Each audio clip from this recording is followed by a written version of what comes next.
The Galactic Combat Academy's toughest drill instructors had trained champions from every corner of the galaxy, but nothing prepared them for Earth's first recruit. When Lieutenant Jace Arden, a soldier from the infamous Deathworld Earth, dismissed their most grueling combat scenarios as a mild exercise, the entire academy was stunned. Now, whispers ripple through the ranks. Has the galaxy underestimated humanity's terrifying potential? And if this is their warm-up, what happens when a Deathworlder takes things seriously? The Galactic Combat Academy prided itself on being unshakable. For millennia, it had trained the galaxy's finest warriors, shaping diplomats, strategists, and soldiers who carried the weight of entire civilizations. Yet, in its long and storied history, no event had caused the murmurs of disbelief that now rippled through its halls. A human had been admitted to the academy. Commander Valric Zal's voice, deep and resonant, echoed in the amphitheater. "Cadets, today we welcome a representative from Earth, a Class 7 Deathworld." The word Deathworld hung in the air like a challenge. Among the gathered alien cadets, whispers erupted. "A Deathworlder? Here? They can't even handle vacuum exposure without a suit. Primitive brutes," scoffed a reptilian Galvarin, her emerald scales catching the light. Commander Zal raised a hand, silencing the crowd. "Lieutenant Jace Arden. Step forward." From the shadows at the amphitheater's edge, a figure emerged.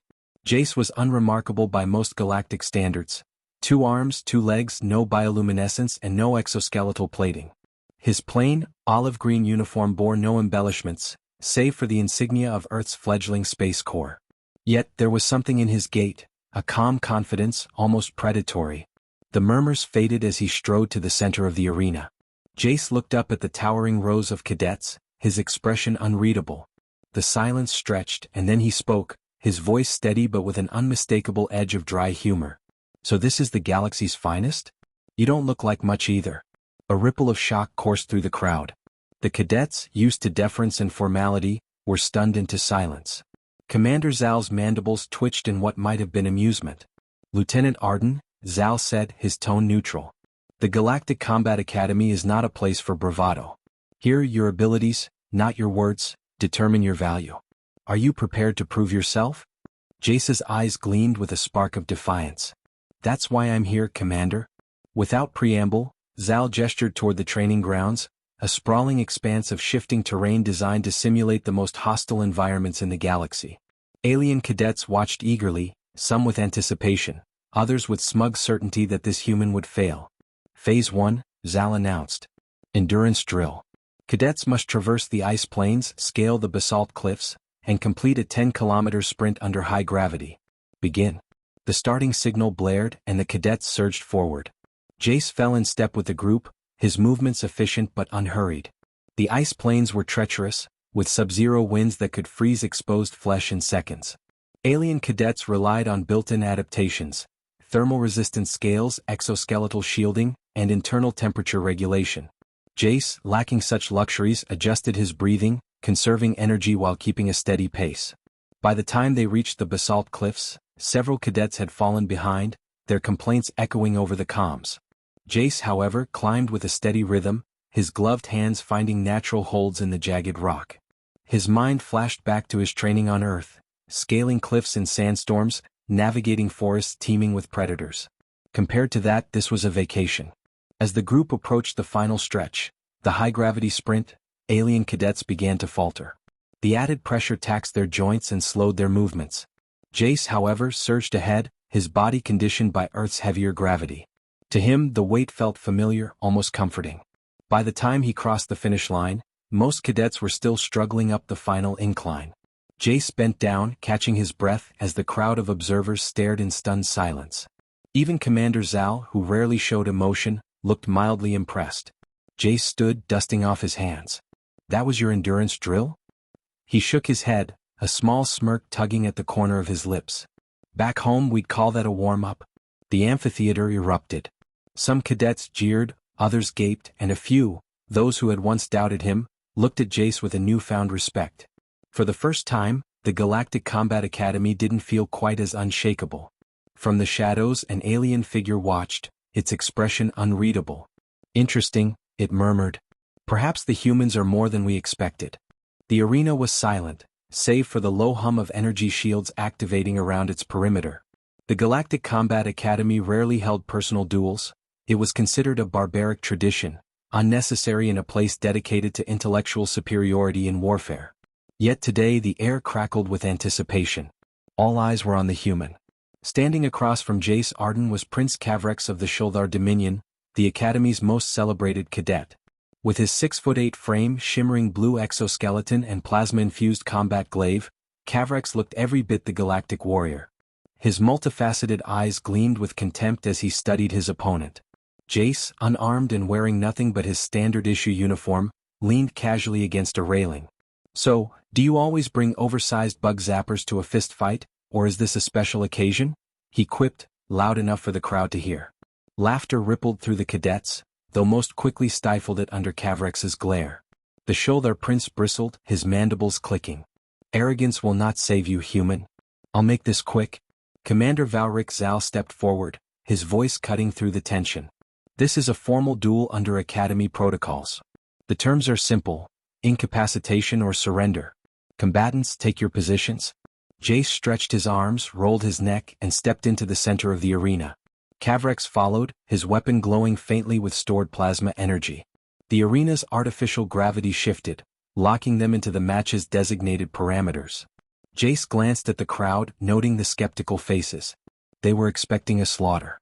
The signal blared, and Kavrex surged forward with the speed of a predator, his glaive slicing through the air in a deadly arc. Jace sidestepped smoothly, his movements fluid, almost lazy. Kavrex's weapon struck the ground with a resounding crack, sending a shower of sparks flying. "Fast," Jace muttered, "but predictable." Kavrex didn't reply. He pivoted, his glaive slashing in a series of intricate, precise strikes. Each attack was meant to overwhelm, to leave no room for counterplay. Jace, however, moved like water, dodging, weaving, and deflecting with the barest of movements. The crowd watched in stunned silence, their disbelief mounting with every second. For Jace, this wasn't combat. It was a dance he'd practiced countless times. Earth's military training had taught him to adapt, to exploit weaknesses in even the most advanced foes. Kavrex's movements were flawless, but too flawless. They followed a pattern, a rigid sequence that Jace quickly unraveled. "You know," Jace said, sidestepping another swing, "this would be more fun if you mixed it up a little. Maybe throw in a surprise?" Kavrex growled, his mandibles clicking in frustration. With a roar, he activated the glaive's plasma core, its blade glowing white-hot. He lunged, driving the weapon down in a ferocious overhead strike. Jace moved faster than anyone anticipated. He stepped into Kavrex's swing, his hands darting out to grip the haft of the glaive. With a twist and a sharp pull, he wrenched the weapon free, spinning it effortlessly before tossing it aside like a piece of scrap. The crowd gasped. Kavrex staggered back, unarmed and visibly shaken. Jace didn't give him time to recover. He closed the distance in a heartbeat, driving his elbow into Kavrex's thorax. The prince crumpled to his knees, wheezing as his exoskeleton cracked under the force. Jace crouched, his voice low but carrying across the arena. "Here's a free lesson, Your Highness. Strength means nothing if you can't adapt." Kavrex tried to rise, but Jace pressed a hand to his chest, pinning him effortlessly. The signal blared again, signaling the duel's end. The human had won. For a moment, the arena was silent. Then a roar of disbelief erupted from the crowd. Some cadets cheered, others jeered, but none could deny what they just witnessed.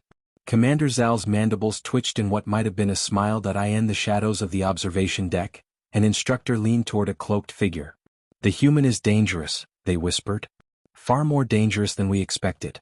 As Jace stepped back, letting Kavrex collapse, he turned to the stunned audience. "Anyone else want to dance?" The Galactic Combat Academy's war room was a masterpiece of engineering, its holographic displays projecting battlefields in breathtaking detail. Every major conflict in galactic history could be replayed here, analyzed to the smallest variable.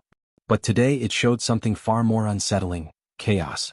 Commander Valric Zal stood at the center, his expression grim as he addressed the assembled cadets. "This is not a simulation," he began, his deep voice cutting through the murmurs. "The Velasque hive, thought extinct for over 2 centuries, has re-emerged. Their fleet attacked the Svalin mining colony at the edge of the Rinkar Nebula. Casualties are total. There were no survivors." The room fell silent.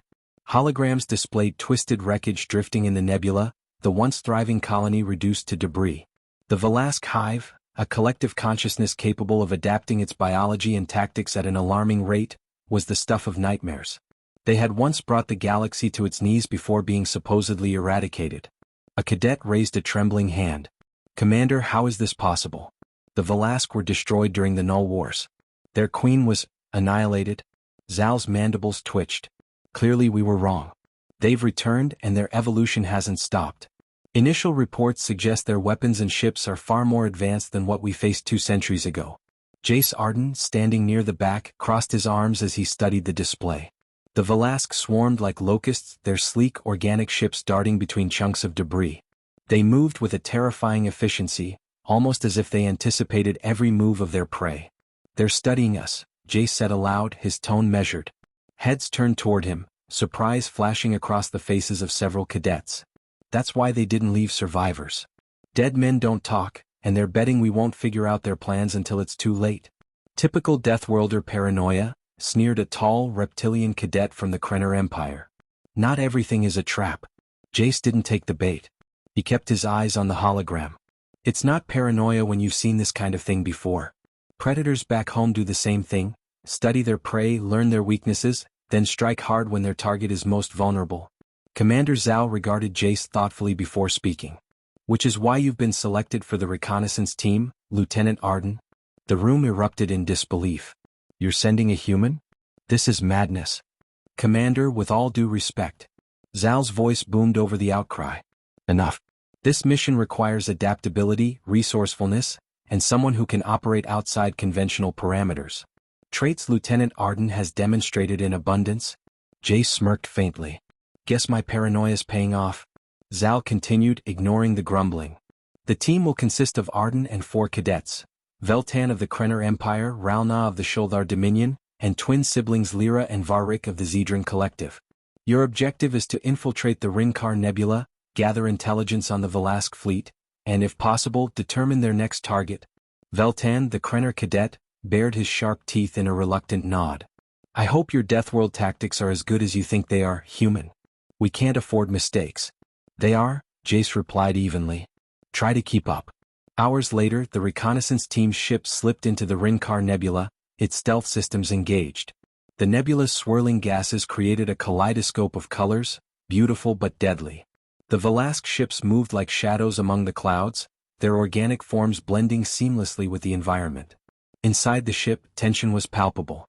Veltan and Ralna argued over sensor calibrations, while the Zedran twins monitored the ship's systems in eerie silence.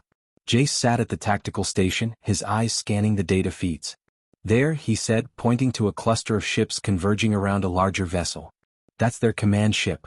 If we can get close enough, we might be able to intercept their transmissions." The ship crept closer, its systems straining to remain undetected.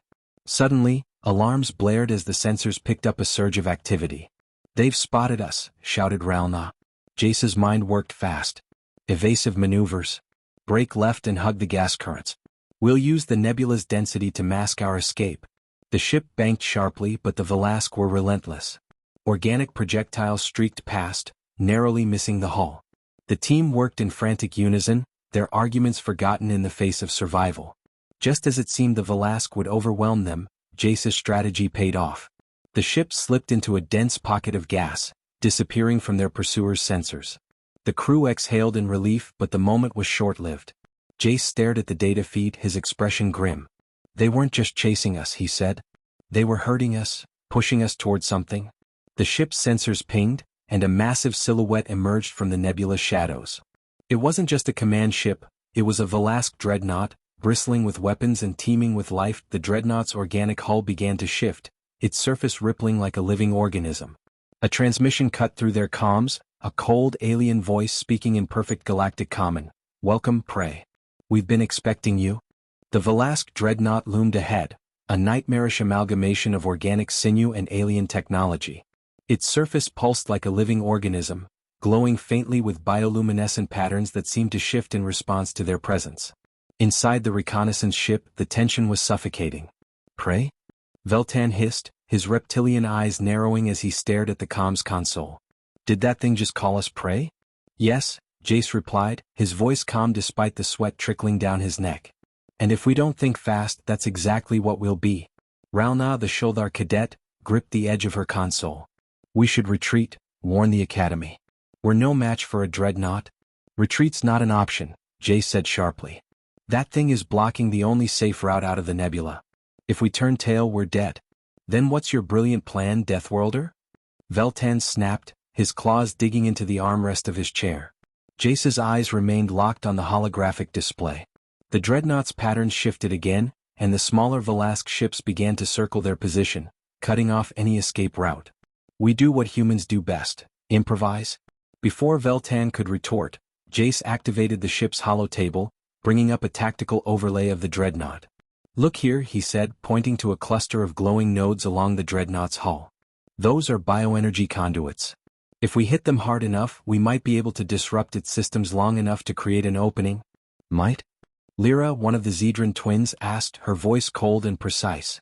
That doesn't sound like a strategy. It sounds like desperation. It's both, Jace admitted. But unless you've got a better idea, we don't have time to debate. A tense silence followed, broken only by the hum of the ship's engines. Finally Veltan growled, fine. But if this fails, I'll make sure the Academy knows whose fault it was. Noted, Jace replied, already at the weapons console.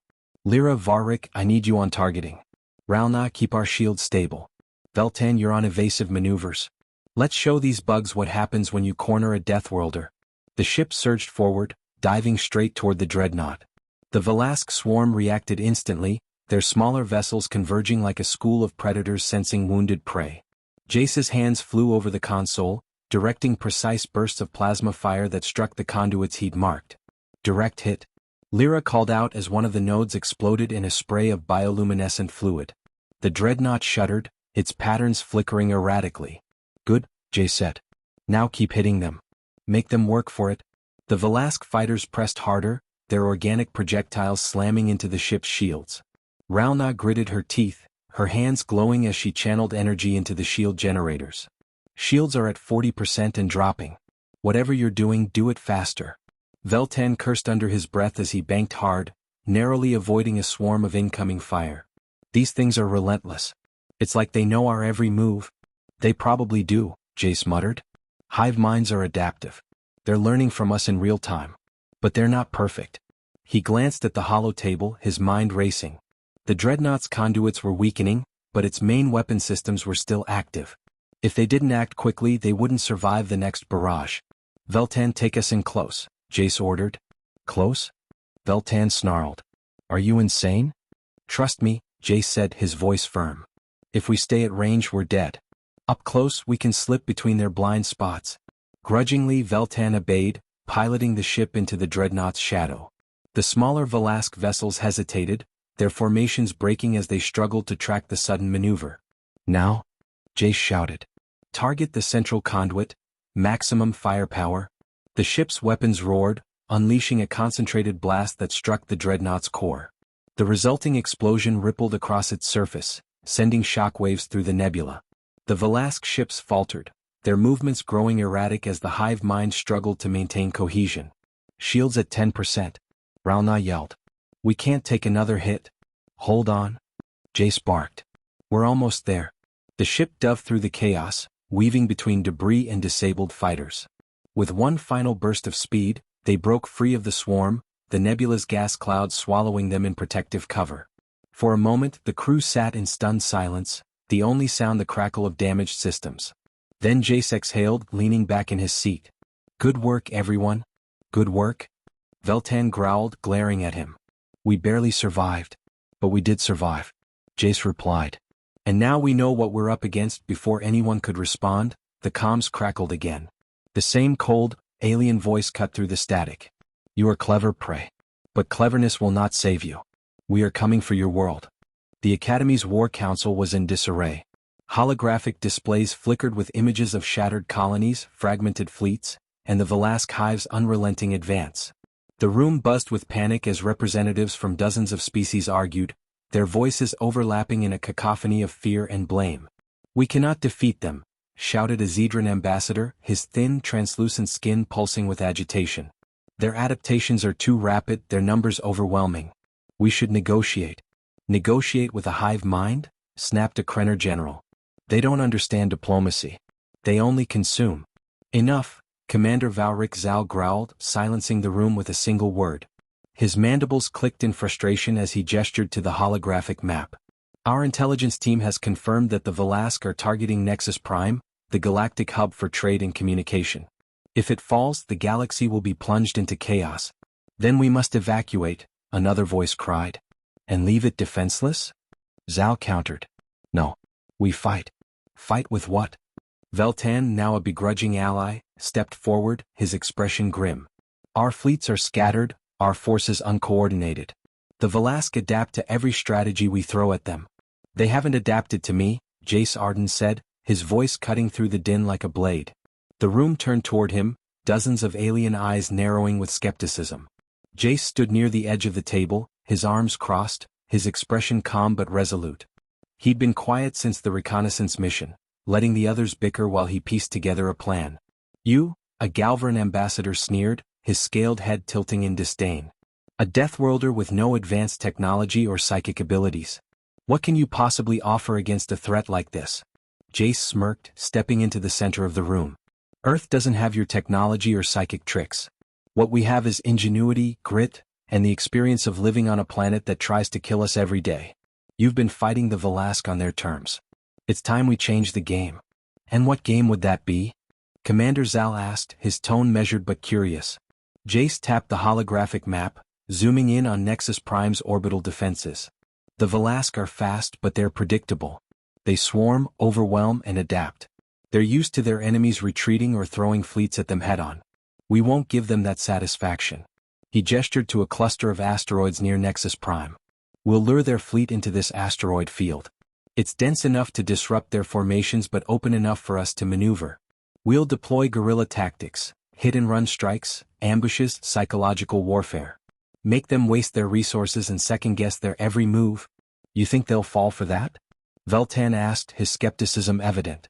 They'll have no choice, Jace replied. The Velasque see every opponent as prey. If we act like prey, scatter, run, hide, they'll chase us. And that's when we hit them where it hurts. Hours later, Jace's plan was in motion. The asteroid field loomed ahead, its massive, jagged rocks spinning slowly in the void. Nexus Prime's remaining defenders, a ragtag fleet of outdated ships and hastily armed civilian freighters, moved into position. The Velasque fleet was close behind, their organic vessels cutting through space with terrifying precision. Inside the lead ship, Jace stood on the bridge, surrounded by nervous crew members. Veltan and the Zedran twins monitored the sensors, while Ralna manned the weapons.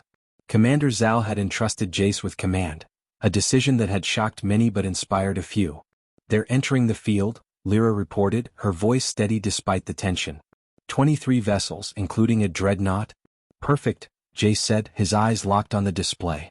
Hold your fire until I give the signal. Let them think we're running. The Velasque ships advanced, their movements coordinated and relentless. Smaller vessels darted ahead, probing the field, while the dreadnought loomed behind like a predator stalking its prey. Jace let them close in, waiting for the perfect moment. Now, he barked. The fleet erupted into action. Hidden mines embedded in the asteroids detonated, tearing through the leading Velasque ships. Freighters dropped makeshift explosives as they retreated, creating chaos among the swarm. Fighter ships darted out of hiding, striking quickly before disappearing into the debris. The Velasque faltered, their hive mind struggling to adapt to the unorthodox tactics. Jace's crew watched as the enemy formations began to break apart. It's working, Ralna said, her voice tinged with disbelief. Jace nodded, but his focus didn't waver. Good. Now let's push them further. Target the dreadnought's thrusters. If we can disable it, the rest will crumble. The ship's weapons roared, sending precise bursts of plasma toward the dreadnought. The massive vessel shuddered, its movements growing sluggish as explosions rippled across its hull. As the battle raged, the Velasque's movements became increasingly erratic. Jace's tactics were working, but the victory was far from certain. The dreadnought, though damaged, unleashed a devastating volley of organic projectiles, forcing the defenders to scatter. Jace clenched his fists. We've got them on the ropes. One final push before he could issue the next command, the comms crackled with a chilling transmission. You are clever, Deathworlder. But cleverness cannot stop evolution. We will consume your world and then you will see what true adaptation looks like. The Velasque dreadnought loomed like a nightmare, its organic hull writhing as if alive. Pulsing veins of bioluminescent energy illuminated its surface, sending bursts of power to its weapons. Around it, the remains of the asteroid field were a graveyard of wreckage, Velasque ships, shattered freighters, and the battered remnants of the defense fleet. But the battle was far from over. On the bridge of the lead ship, Jace Arden leaned over the holo display, his face grim but focused. The Velasque forces were regrouping, their hive mind adapting to the chaos Jace had sown. The dreadnought, though damaged, remained the keystone of their assault. If they didn't take it out now, Nexus Prime, and the galaxy, was doomed. Status report. Jace barked. Shields at 12%, Ralna called from her station. Weapons systems at 60%. We're holding but just barely. The Velasque are closing in, Veltan growled, his claws gripping the control panel. We need to finish this before they overwhelm us. They won't get the chance, Jace said, his voice steady. Prep the EMP payload. It's our last shot. The EMP, a hastily constructed device cobbled together from scavenged tech, was a gamble. Theoretically, it could disrupt the Velasque hive mind long enough to cripple their fleet. In practice it might do nothing, or worse, backfire. But Jace knew there were no guarantees in war. Sometimes you had to take the shot. Payload is armed, Lyra reported, her hands moving deftly over the console. But we'll need to get close, inside the dreadnought's defensive perimeter. Jace nodded. Veltan, bring us in. You're insane, Veltan muttered, but he obeyed, maneuvering the ship toward the dreadnought. The Velasque fighters swarmed to intercept, their organic projectiles streaking through space. The ship shuddered as impacts rocked its hull. Shields at 8%. Ralna shouted. We can't take much more of this. We won't have to, Jace said. Target the fighters. Keep them off us until we're in range. The ship's weapons blazed, cutting through the Velasque swarm with surgical precision. The dreadnought loomed larger with every second, its pulsating hull casting an eerie glow over the battlefield. Jace's heart pounded, but his mind remained sharp, every movement calculated. Approaching target, Veltan announced. You better make this count, human. Jace turned to Lyra. Launch the payload. A metallic cylinder shot from the ship's undercarriage, hurtling toward the dreadnought. The Velasque reacted instantly, redirecting their fighters to intercept, but it was too late. The EMP detonated in a blinding flash, sending waves of electromagnetic energy rippling through the battlefield. For a moment, everything went still. The Velasque ships froze, their movements jerky and uncoordinated. The dreadnought's bioluminescent veins flickered, its organic systems faltering under the disruption. Cheers erupted on the bridge as the defenders seized the opportunity to strike. Concentrate all fire on the dreadnought, Jace ordered. This is our chance. The defense fleet rallied, their weapons tearing into the dreadnought's hull. Explosions rippled across its surface, sending chunks of organic debris spiraling into the void. The once mighty vessel began to collapse, its structure failing under the relentless assault. But the victory was short-lived. As the dreadnought disintegrated, the comms crackled with a final chilling message. You may have delayed us, Deathworlder, but you cannot stop what is coming. Humanity will face its reckoning. The transmission ended, and the dreadnought exploded in a blinding burst of energy. The remaining Velasque ships, cut off from their hive mind, scattered in confusion, easy prey for the defending fleet. Hours later, the battlefield was silent. Nexus Prime was safe, but the cost was staggering. Ships drifted in ruins and the defenders mourned their losses. On the bridge, Jace stared at the holo display, his expression unreadable. You did it, Ralna said quietly. The Velasque are defeated. For now, Jace replied. But they'll be back. They're evolving and next time they'll be even stronger. Veltan approached, his reptilian eyes narrowing. And what about humanity? If the galaxy sees what you're capable of, they might decide you're the greater threat. Jace smirked, his gaze unwavering. Let them. Humanity's strength isn't in our technology or numbers, it's in our will to survive. The Velasque learned that the hard way. If anyone else wants to try, they're welcome to. Commander Valric Zal entered the bridge, his presence commanding. Lieutenant Arden, he said, your actions today saved Nexus Prime. The Academy and the galaxy owe you a debt. Jace nodded, but his thoughts were elsewhere. The Velasque's final words echoed in his mind, a warning and a promise. Humanity's fight wasn't over. It was just beginning. As the ship turned toward Nexus Prime, a new signal appeared on the radar, a faint but unmistakable Velasque signature deeper in the galaxy. Jace clenched his fists, his jaw tightening. Whatever was coming, he'd be ready.